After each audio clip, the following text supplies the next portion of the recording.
नमो भगवते तस्मै कृष्णायाद्भुतकर्मणे रूप नाम विवेदेन जगत्कीर्ति यो यतः सच्चिदानन्दरूपाय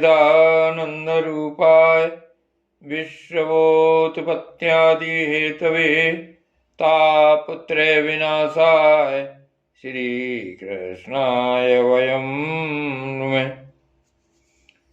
श्रीमद्भागवत महापुराण प्रथम स्कंध अध्याय 5। भगवान के यश कीर्तन की महिमा और देवर्षि नारद जी का पूर्व चरित्र। सूत जी कहते हैं, तदंतर सुखपूर्वक बैठे हुए वीणा पाणी परम यशस्वी देवर्षि नारद ने मुस्कुराकर अपने पास ही बैठे ब्रह्मर्षि व्यास जी से कहा।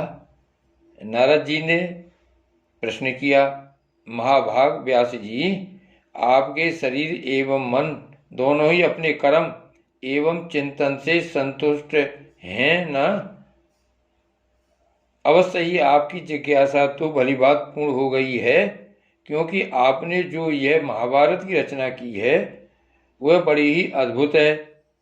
वह धर्म आदि सभी पुरुषार्थों से परिपूर्ण है।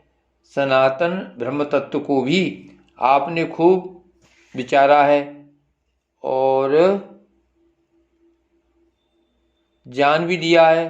फिर भी प्रभु, आप अकृतार्थ पुरुष के समान अपने विषय में शोक क्यों कर रहे हैं? व्यास जी ने कहा, आपने मेरे विषय में जो कुछ कहा है वह सब ठीक ही है। वैसा होने पर भी मेरा हृदय संतुष्ट नहीं है। पता नहीं इसका क्या कारण है। आपका ज्ञान अगाध है। आप साक्षात ब्रह्मा जी के मानस पुत्र हैं, इसलिए मैं आपसे ही इसका कारण पूछता हूँ।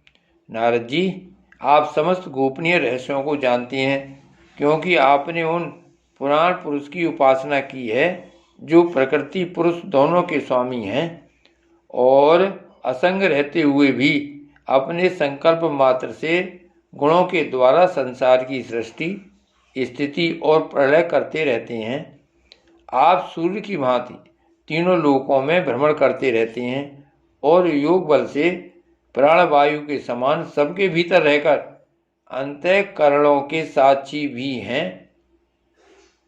योगानुष्ठान और नियमों के द्वारा परब्रह्म और शब्द ब्रह्म दोनों की पूर्ण प्राप्ति कर लेने पर भी मुझ में जो बड़ी कमी है उसे आप कृपा करके बतलाइए।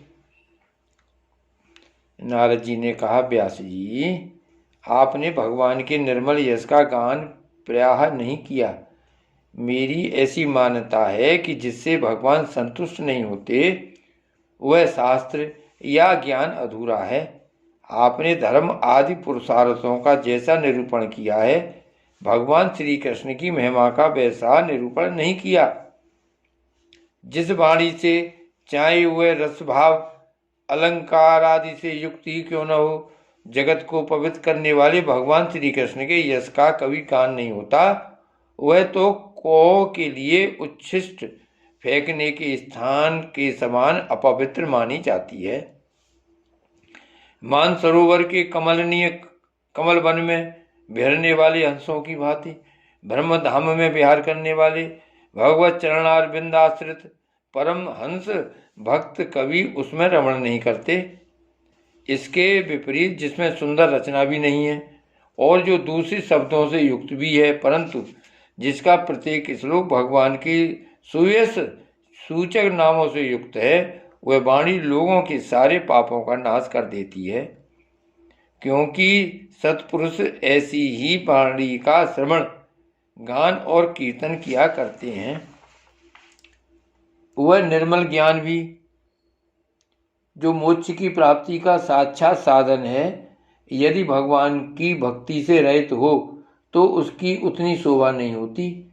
फिर जो साधन और सिद्धि दोनों ही दशाओं में सदा ही अमंगल रूप है वह काम कर्म, और जो भगवान को अर्पण नहीं किया गया है ऐसा अहेतुक निष्काम कर्म भी कैसे सुशोभित हो सकता है। महाभाग व्यास जी, आपकी दृष्टि अमोघ है, आपकी कीर्ति पवित्र है, आप सत्यपारायण एवं दृढ़व्रत हैं। इसलिए अब आप संपूर्ण जीवों को बंधन से मुक्त करने के लिए समाधि के द्वारा अचिंत्य शक्ति भगवान की लीलाओं का स्मरण कीजिए। जो मनुष्य भगवान की लीला के अतिरिक्त और कुछ कहने की इच्छा करता है वह उस इच्छा से निर्मित अनेक नाम और रूपों के चक्कर में पड़ जाता है। उसकी बुद्धि भेदभाव से भर जाती है। जैसे हवा के झरोकों से डगमगाती हुई डोंगी को कहीं भी ठहरने का ठौर नहीं मिलता, वैसे ही उसकी चंचल बुद्धि कहीं भी स्थिर नहीं हो पाती। संसारी लोग स्वभाव से ही विषयों में फंसे हुए हैं। धर्म के नाम पर आपने उन्हें निंदित पशु हिंसा युक्त सकाम कर्म करने की भी आज्ञा दे दी है। यह बहुत ही उल्टी बात हुई, क्योंकि मूर्ख लोग आपके वचनों से पूर्वोक्त निंदित कर्म को ही धर्म मानकर यही मुख्य धर्म है ऐसा निश्चय करके उसका निषेध करने वाले वचनों को ठीक नहीं मानते। भगवान अनंत हैं। कोई विचारवान ज्ञानी पुरुष ही संसार की ओर से निर्वृत्त होकर उनके स्वरूपभूत परमानंद का अनुभव कर सकता है। अतः जो लोग पारमार्थिक बुद्धि से रहित हैं और गुणों के द्वारा नचाए जा रहे हैं उनके कल्याण के लिए ही आप भगवान की लीलाओं का सर्वसाधारण के हित की दृष्टि से वर्णन कीजिए।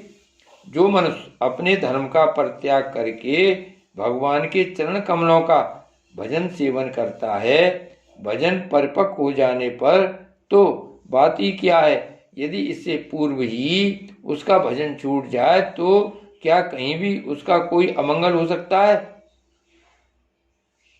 परंतु जो भगवान का भजन नहीं करते और केवल स्वधर्म का पालन करते हैं उन्हें कौन सा लाभ मिलता है। बुद्धिमान मनुष्य को चाहिए कि वह उसी वस्तु की प्राप्ति के लिए प्रयत्न करे जो तिनके से लेकर ब्रह्मा पर्यंत समस्त ऊंची नीची योनियों में कर्मों के फलस्वरूप आने जाने पर भी स्वयं प्राप्त नहीं होता। स्वयं कर्मों के फलस्वरूप आने जाने पर भी स्वयं प्राप्त नहीं होती। संसार के बुद्धिमान मनुष्य को चाहिए कि वह उसी वस्तु की प्राप्ति के लिए प्रयत्न करे जो तिनके से लेकर ब्रह्मा पर्यंत समस्त ऊंची नीची योनियों में कर्मों के फल स्वरूप आने जाने पर भी स्वयं प्राप्त नहीं होती। संसार के विषय सुख तो जैसे बिना चेष्टा के दुख मिलते हैं वैसे ही कर्म के फल रूप में अचिंत्य गति समय के फेर से सबको सर्वत्र स्वभाव से ही मिल जाती हैं। व्यास जी, जो भगवान श्री कृष्ण के चरणारविंद का सेवक है वह भजन न करने वाले कर्मी मनुष्य के समान दैवात कभी बुरा भाव हो जाने पर भी जन्म मृत्यु में संसार में नहीं आता। वह भगवान के चरण कमलों के आलिंगन का स्मरण करके फिर उसे छोड़ना नहीं चाहता। उसे रस का चस्का जो लग चुका है, जिनसे जगत की उत्पत्ति स्थिति और प्रलय होती हैं, वे भगवान ही इस विश्व के रूप में भी हैं। ऐसा होने पर भी वे इससे विलक्षण हैं, इस बात को आप स्वयं जानते हैं। तथापि मैंने आपको संकेत मात्र कर दिया है। व्यास जी, आपकी दृष्टि अमोघ है। आप इस बात को जानिए कि आप पुरुषोत्तम भगवान के कलावतार हैं। आपने अजन्मा होकर भी जगत के कल्याण के लिए जन्म ग्रहण किया है, इसलिए आप विशेष रूप से भगवान की लीलाओं का कीर्तन कीजिए। भगवान विद्वानों ने इस बात का निरूपण किया है कि मनुष्य की तपस्या, वेदाध्ययन, यज्ञानुष्ठान, स्वाध्याय, ज्ञान और दान का एकमात्र प्रयोजन यही है कि पूर्ण कीर्ति श्री कृष्ण के गुणों और लीलाओं का वर्णन किया जाए। मुने, पिछले कल्प में अपने पूर्व जीवन में मैं वेदवादी ब्राह्मणों की एक दासी का लड़का था। वे योगी वर्षा ऋतु में एक स्थान पर चातुर्मास कर रहे थे। बचपन में ही मैं उनकी सेवा में नियुक्त कर दिया गया था। मैं यद्यपि बालक था, फिर भी किसी प्रकार की चंचलता नहीं करता था, जितेंद्रिय था, खेल कूद से दूर रहता था और आज्ञानुसार उनकी सेवा करता था। मैं बोलता भी बहुत कम था। मेरे इस शील स्वभाव को देखकर समदर्शी मुनियों ने मुझ सेवक पर अत्यंत अनुग्रह किया। उनकी अनुमति प्राप्त करके बर्तनों में लगा हुआ झूठन मैं एक बार खा लिया करता था। इससे मेरे सारे पाप धुल गए। इस प्रकार उनकी सेवा करते करते मेरा हृदय शुद्ध हो गया और वे लोग जैसा भजन पूजन करते थे उसी में मेरी भी रुचि हो गई। प्यारे व्यास जी, उस सत्संग में उन लीला गान पारायण महात्माओं के अनुग्रह से मैं प्रतिदिन श्री कृष्ण की मनोहर कथाएं सुना करता। श्रद्धा पूर्वक एक एक पद श्रवण करते करते प्रिय कीर्ति भगवान में मेरी रुचि हो गई। महामुने, जब भगवान में मेरी रुचि हो गई तब उन मनोहर कीर्ति प्रभु में मेरी बुद्धि भी निश्चल हो गई। उस बुद्धि से मैं इस संपूर्ण सत और असत रूप जगत को अपने परब्रह्म स्वरूप आत्मा में माया से कल्पित देखने लगा। इस प्रकार शरद और वर्षा, इन दो ऋतुओं में तीनों समय उन महात्मा मुनियों ने श्री हरि के निर्मल यश का संकीर्तन किया और मैं प्रेम से प्रत्येक बात सुनता रहा। अब चित्त के रजोगुण और तमोगुण को नाश करने वाली भक्ति का मेरे हृदय में प्रादुर्भाव हो गया। मैं उनका बड़ा ही अनुरागी था, विनयी था। उन लोगों की सेवा से मेरे पाप नष्ट हो चुके थे। मेरे हृदय में श्रद्धा थी, इंद्रियों में संयम था एवं शरीर, वाणी और मन से मैं उनका आज्ञाकारी था। उन दीन वत्सल महात्माओं ने जाते समय कृपा करके मुझे उस गुह्यतम ज्ञान का उपदेश किया, जिसका उपदेश स्वयं भगवान ने अपने श्री मुख से किया है। उस उपदेश से ही जगत के निर्माता भगवान श्री कृष्ण की माया के प्रभाव को मैं जान सका, जिसके जान लेने पर उनके परम पद की प्राप्ति हो जाती है। सत्य संकल्प व्यास जी, पुरुषोत्तम भगवान श्री कृष्ण के प्रति समस्त कर्मों को समर्पित कर देना ही संसार के तीनों तापों की एकमात्र औषधि है। यह बात मैंने आपको बतला दी। प्राणियों को जिस पदार्थ के सेवन से जो रोग हो जाता है, वही पदार्थ चिकित्सा विधि के द्वारा अनुसार प्रयोग करने पर क्या उस रोग को दूर नहीं करता? इसी प्रकार यद्यपि सभी कर्म मनुष्यों को जन्म मृत्यु रूप संसार के चक्र में डालने वाले हैं, तथापि जब वे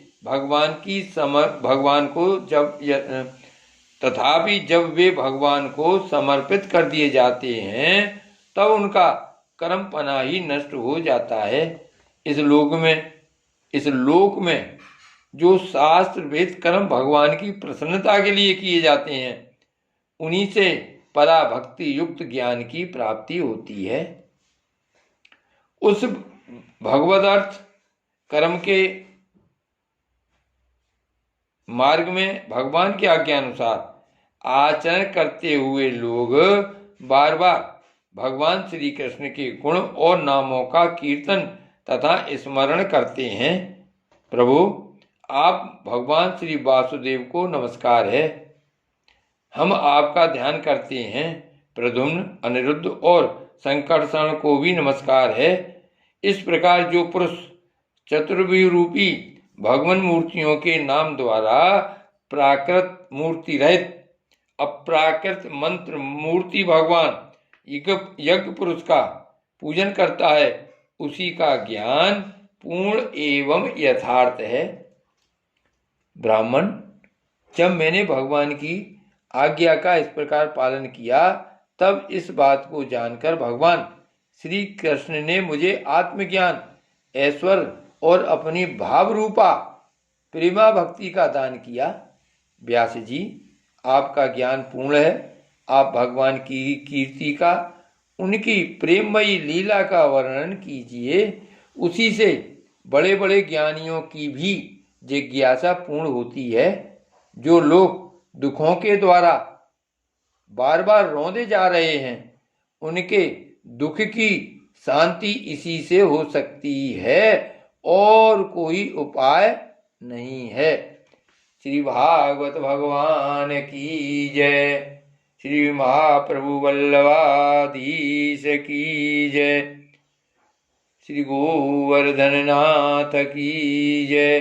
श्याम स्वरूप श्री अम्बे महारानी की जय। श्री गोकुलनाथ की जय।